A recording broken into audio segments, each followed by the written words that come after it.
ঔপনিবেশিক আমলের আচরণ নিয়ে বাড়ছে বিরোধ, তাই পশ্চিম কেনিয়ায় চরমে উঠেছে চা বাগান মালিক ও শ্রমিকদের দ্বন্দ্ব। ফলে শঙ্কায় পড়েছে বিশ্বের চতুর্থ চা রপ্তানিকারক দেশের উৎপাদন।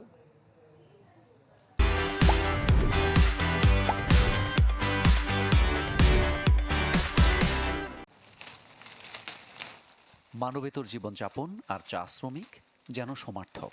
বিশ্বের প্রায় সব দেশে মেলে একই চিত্র। তবে দিন বদলের সাথে সাথে বদলাচ্ছে সেই অবস্থা। বহু বছর পর অধিকার ফিরে পেতে লড়ছে পশ্চিম কেনিয়ার চা শ্রমিকরা। আমরাই খামারের আসল মালিক। তারা আমাদের চা বাগানগুলো কেড়ে নিল, ঠেলে দিল এমন ছোট ছোট জমিতে বসতি গড়তে, যেখানে আমাদের জীবনযাপন করা কঠিন ছিল। তারা আমাদের সন্তানদের জীবন উন্নত করার ক্ষমতা থেকে বঞ্চিত করলো। এরই মধ্যে ব্রিটিশ প্রতিষ্ঠান ক্যামেলিয়া পিএলসির 550 একর জমির 350 একর দখল করে চা পাতা সংগ্রহ করছেন নন্দী কাউন্টির সিতই এস্টেটের বাসিন্দারা। আমি খুব খুশি যে আদালত আমাদের স্বীকৃতি দিয়েছে। এখন আমরা এই জমির মালিক, যদিও সম্পূর্ণভাবে নয়, তবে প্রার্থনা করি একদিনের মালিক হব। আমার দাদা, বাবা এবং আমি ইপিকেতে কাজ করেছি। মনে হচ্ছে আমি তখন আমার নিজের সম্পত্তির ব্যবস্থাপনা করেছিলাম। এটাই আমার আনন্দ। তবে স্থানীয়দের এই দাবি অস্বীকার করেছে বাগানটির বড় অংশীদার ইপিকে।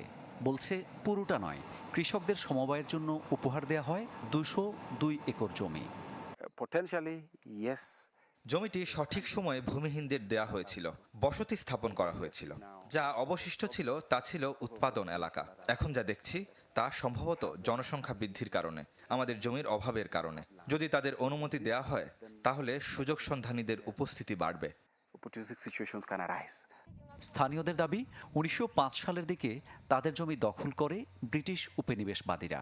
ভূমি ফিরে পেতে মালিক শ্রমিকের দ্বন্দ্বে বাড়ছে অস্থিরতা। এমন বাস্তবতায় চা উৎপাদন ধসের শঙ্কা করছে কেনিয়া টি গ্রোয়ার্স অ্যাসোসিয়েশন।